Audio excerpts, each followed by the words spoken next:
Hello there everyone, this is Fantaduce here, and today I'm going to be doing part 1 of a new what if. This is what if Deku had Meliodas' powers, or was the reincarnation of Meliodas. So yeah, this is going to be a new what if that I'm going to be doing while I'm still working on the part 4, part 3 of Neglected Deku. That's still coming up, so let's start the story. The story was begin when Deku was being bothered by Bakugo. After the After the teacher spoke about Deku applying to UA, when that happened, Bakugo started laughing at Deku because of him believing he could be a hero without a quirk. But no one tried to do anything because no one truly cared what happened to Deku, as Bakugo would yell, "You quirkless wannabe. Why would they want you when they have someone like me? You would never be able to hang with the best of the best. You quirkless freak." As loud laughter was heard behind Bakugo, but when everyone saw Deku, he was standing there in silence, with his once bright smile was now a calm expression, with no other emotion shown, as he said, "But maybe I could be the first. I always wanted to be a hero, but like you said, I'll probably never make it." But then, a couple of minutes went by. Deku was stopped by Bakugo, as Bakugo would say, "Stop trying, Deku. You won't make it anywhere in life." As Bakugo destroyed Deku's hero notebook that he was holding on his hand. Yeah, the hero notebook, as in the anime Bakugo still destroyed the notebook and everything. As Bakugo finished with the notebook and threw it out the window as it landed on the pond behind the school. But then Deku started speaking. "Maybe I can be the first hero to be quirkless. I know I won't go far without a quirk, but I want to try."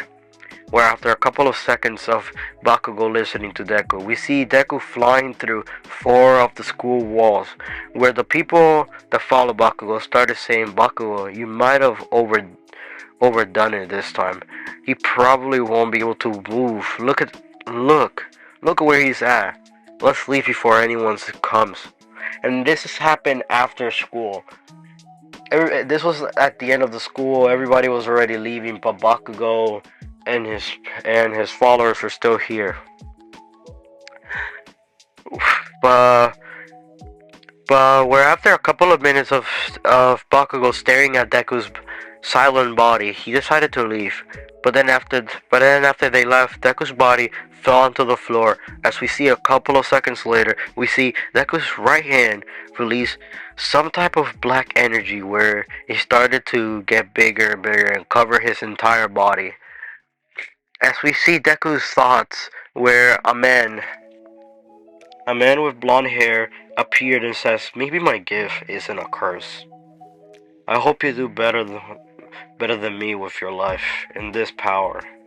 Then then we see seconds go by, and Deku waking up in the real world with no damage on his body, as he said, "Huh, I guess Bakugo let me live because I don't have any wounds on me." But then we arrive when Deku gets home, as Inko is sleeping on the couch, waiting for her son to come home, as Deku saw food on the table and went to eat. The next day was weird for Deku. Because of last night, all he could see in his dreams was a man with a sword and a dragon tattoo on his body, which led to him waking up in cold sweat, wondering if he was still in the real world. As he got up and went to the bathroom, only to see a couple of things happen to him, but he couldn't remember when he had changed his hair color or dyed his hair black, where he yelled, "Mom, when did I dye my hair black?" making sure he wasn't dreaming. As his mother went to the bathroom to see when she saw the hair, she fell on the floor and started talking. "Izuku, what do you do to your hair?" Where Izuku then said, I did nothing. It changed overnight. What am I supposed to do about it?" But then Inko heard these words and told Izuku to let's go to the quirk doctor, having a feeling that something changed in her son's body. where we skipped 1 hour as we see Enko and Deku talking to the quirk doctor, as the doctors would say, Miss Midoriya, I would like to say your son now has a quirk. I guess he was a late bloomer. When hearing these news, Inko was on the brink of tears, but Izuku was staring at the floor, saying, What is my quirk, sir? Where the doctor finally said, Your quirk is called Black Flames. It's not at its full power, but you can get it there. Where Inko saw her son was smiling as happy tears started to fall to fall out of Izuku's eyes. When she saw him crying, she gave him a hug and went home with her son to have a big meal at home to celebrate her son getting a quirk. Then we go to the next day, as it was the school morning, where we see Deku's teacher talking about the 10-month each student has to train to have a chance to make it through the UA exam. Where we then skip the school day, and we see Deku making a turn around a random road, where then, out of nowhere, a villain running away from the police saw him and thought he was the best choice for a body as he rushed Deku and started to take the body as the villain had a sludge-like quirk, which let him try to take Deku's body even more, as Deku went through many struggles trying to get the sludge off him, but it reached the point Isuku couldn't keep on fighting against the sludge, letting it go inside of his body. But then after a couple of seconds, something happened in Deku's mind. A random switch in his mind clicked, letting out flames all over the sludge villain and Deku, as a few words came out of Deku. Hell blaze, where everything around them was destroyed and everyone in the area saw this and decided it was best to go see what was happening, where many different pros heroes came here as Kamui Woods and many local heroes were there, watching the kid and villain struggle with each other, not knowing what to do. But then the heroes saw the villain started to form into a bubble as Isuku was standing there or floating, holding the bubble in one hand and was staring at the crowd as he said, Here, throwing the sludge villain that was in the bubble. You won't need All Might to save the day. This villain won't go anywhere in this form. As out of nowhere, you would hear, I am here. I am here, which was All Might, as All Might would ask one of the local heroes, a Kamaui Woods, or I forgot what was her name, Mount Girl. The giant heroes doesn't know what Kamaui Woods. As Kamaui Woods would look at All Might, and All Might would say, Who is that kid and why does he look like he's a villain? As Kamaui would then say, We don't know. As Deku threw the villain at Kamaui Wood and said, Take him to prison. As All Might would yell, Hey kid, stop, we need to talk. Trying to talk to Deku to see why did the villain not take him, or how was he using his quirk, or how was his quirk so strong. Deku tried to walk away, but his body was too tired to keep on moving and dropped to the floor as soon as he stopped flying. But then, and yes, Deku was basically floating as in the anime when we first see Meliodas' demon form. Yeah, that's the same thing that happened to Deku. But instead of Deku falling, basically getting attacked to the point where he would deactivate his powers, no.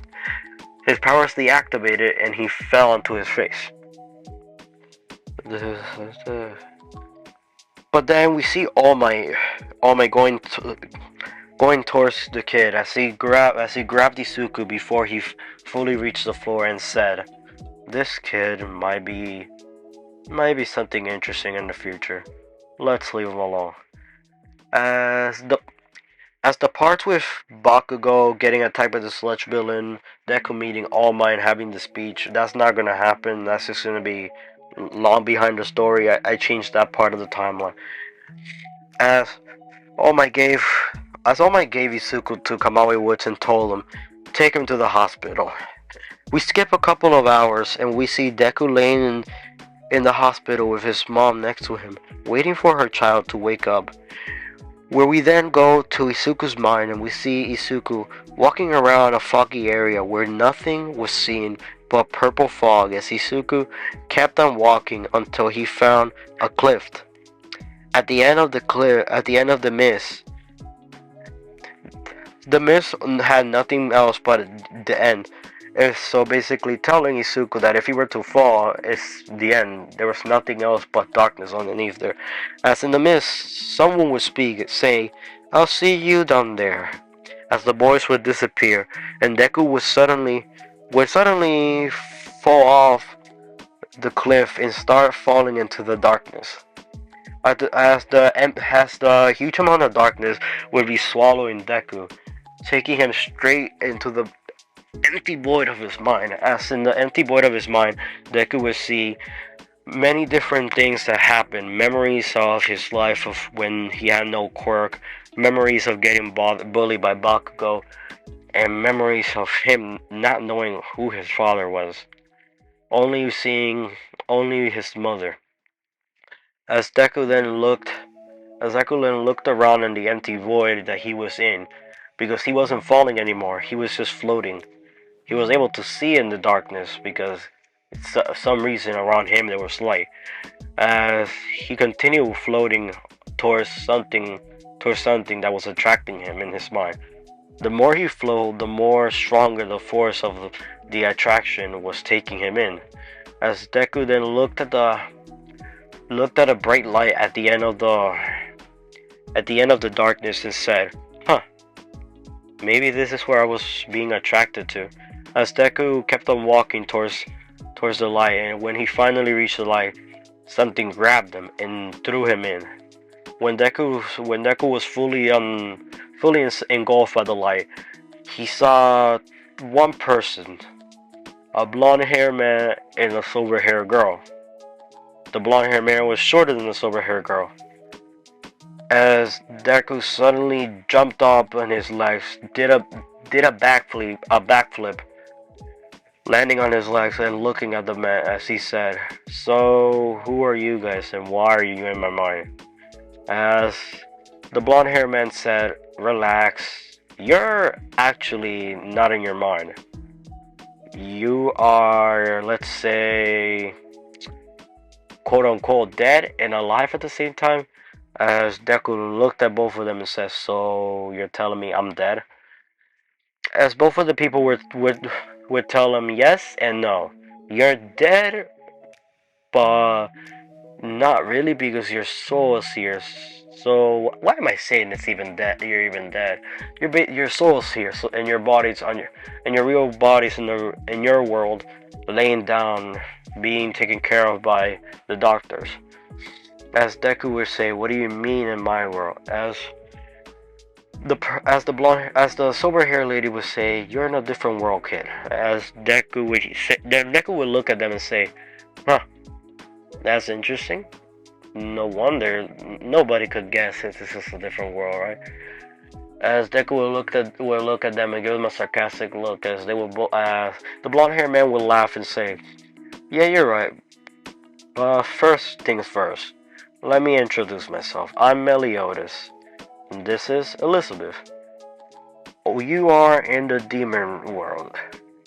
As Deku looked around and tried to find a window, and then when he found one, his eyes suddenly turned into his quote-unquote demon form eyes, or whatever as he thinks in his head, whatever this ability my quirk gives me. As he then he's then able to see through the window from the location that he was at, and see nothing but different types of homes in this darkish realm. As Deku would look and say to both of the people in front of him, "So why am I here? Aren't I supposed to be in my world?" As Meliodas would say, "Well, you're technically, how can I say this? Me, but in another universe." As Deku will look at him and say, "I mean you."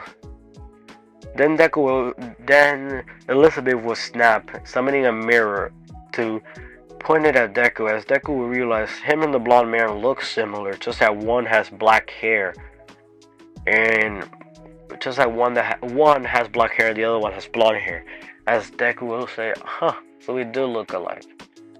Where then Meliodas will say, "Yes, and one other thing is, your abilities are a bunch of copies of mine, which means you are basically a reincarnation of one of my hearts that was stabbed during the time that I died. When my hearts were reformed, one of my hearts that was killed, was taken to another world, and you were born, making you me, and now you have the same amount of hearts that I do." As Deku says, "Wait, what do you mean hearts?" As Meliodas says, "Kid, what do you think your abilities are?" As Deku would say, "Quirks." As Meliodas will say, "I see, so your world calls magic and powers quirks. Well, you're using magic." As Deku will look at him with "Are you serious?" look. As he would then speak, magic could be real because of my world, but it isn't. Quirks are the definition of magic right now." Meliodas will say, "Yeah, you do have magic, and you're using magic. Your quirk or my powers are not magic, are not quirk, or it's not a power, it's just magic and heritage of being a demon." As Deku would then look at Meliodas with a glare, as he then says, "So, who am I then?" As Meliodas says, "You are Meliodas, and I am Meliodas. Just the difference is, in your world, your parents gave you the name Isuku, and and your memories were locked since I haven't died ever since that time. And in your world, your powers were unlocked behind your death, and you needed to die to unlock them. And I think because of you dying during a certain event, I don't know what happened in your world to make your abilities or magic be so strong throughout the universe that one of my friends or comrades in my team was able to feel your power. Gee, I did not know I had that much magic." As Deku would say, "So what are you that you have so much magic? I'm betting low-level people in this world don't have that much magic." As Meliodas would say, "Bingo, I'm not a low-level demon though. I am the son of the demon lord, which is basically on the same level as a god. I basically have his power plus a bonus of mine, which makes me stronger than him. And you have a copy of my power, but beepity boppity, your powers are sealed away, like mine were at the beginning of this whole adventure that I had in my life.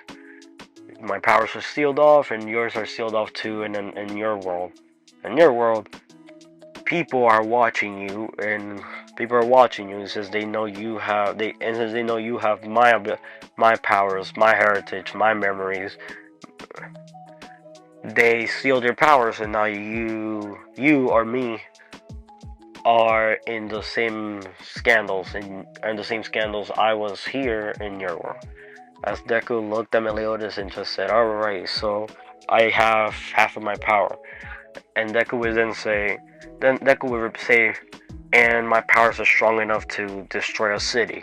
As Deku would say, no, as Meliodas would say, "Yes, half of our power is strong enough to destroy a city. Your power is strong enough to destroy towns." I don't know what cities are, as Meliodas would say. Then I think they do know what cities are in the Seven Deadly Sins anime. I'm gonna say that instead. As Meliodas would then look at Deku and say, "I'll give you an offer. I can help you train your powers and teach you how to control some of this quirk. In return, I want you to promise me that if I ever need your help, you'll come back here.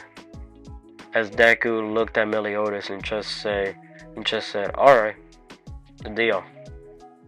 As they shook hands, and Deku would spend the next 10 months laying in his bed unconscious as his mom, no, not, I would say he would spend the next one day unconscious, then he would wake up the next day. When he woke up, Deku would tell his mom that he's doing alright, his body was drained and of his quirk, and his mom would understand and take him home. When he got home, everything would go normal for the next 3 to 4 days. But then when the weekend hit, Deku would tell his mom that he'll be back. He's going on a training camp with his friend for the next 10 months. He's going to be training for the next 10 months. So he's gonna go out to train. When Deku goes out to train, he's gonna be meditating throughout this time. Through the meditating, Deku's soul would teleport to the Seven Deadly Sins world, and then his physical body would be in the real world meditating. His soul would appear in Seven Deadly Sins world and start training with Meliodas, as Meliodas would teach him from control of magic to control of his anger to control of his demon form. Because if he did not control it and lose too much control of it, he could go back to having the memory of Meliodas being basically this. He can go back to being one of the world's most dangerous demons in the demon world and also in the human world, which Meliodas was at first before he met Elizabeth. As Deku would listen to Meliodas and understand, but we all know Deku be losing his anger way too much, and he be getting scared way too much. So I'm not letting that part happen. As the next 5 months were just pure training on physical training, magic control, and just emotion control. Not a lot of emotion control, just magic and physical training, and learning how to use all of his abilities without a sword. Since in UA they probably won't let you use a sword. Hold up. Oh yeah, they will, of his costume. I'm gonna make some changes to his costume and give him a sword. As Deku learned how to use full counter, Meliodas' favorite ability to spam in the anime. As Deku is loving full counter and Hell's Flame, but because of Deku being a different type of Meliodas, he's able to use the flames like Meliodas is able to, meaning he's able to use them as many ways as he wants, and he's also able to use the dark energy within him to summon out his full power, aka his full demon power, around him and surround him and to protect him, like Meliodas did when we first saw him go berserk. And then we continue where Deku would continue his training with Meliodas, as the training would go on for the next 5 months. As these were the last 5 months of Deku training with Meliodas, Meliodas would then tell Deku that his powers are almost fully mastered, but he still needs a little bit more training for his emotions, for the people who sealed his power in his world to give them back to him. As Deku would then look at Meliodas and say, "Alright, but do you know who they are?" As Meliodas would say, "Nope," hitting him in the head and sending him flying towards a wall of the castle, which would knock Izuku back to his human body. As Meliodas would then yell, before your body gets fully unconscious, thank you for training with me. Thank you for training with me. This was fun." As Meliodas will look at Deku and say that, as he would then say one more thing, "And also, good luck, kid. Let's hope you don't have to live another million years." And yes, Deku is going to be some type of immortal for not dying, but he will still get damage. If he ever dies, he's gonna come back to life. The curse that Meliodas has, he's gonna have it too. As Deku would wake up in the real world, remembering what Meliodas has told him, of thank you for training with me and thank you for actually giving me a chance to see how a younger me could be if I were to train him. As Deku smiled and went back home. This is the end of the What If. Thank you guys for watching. This is Benjamin Duos here, and goodbye.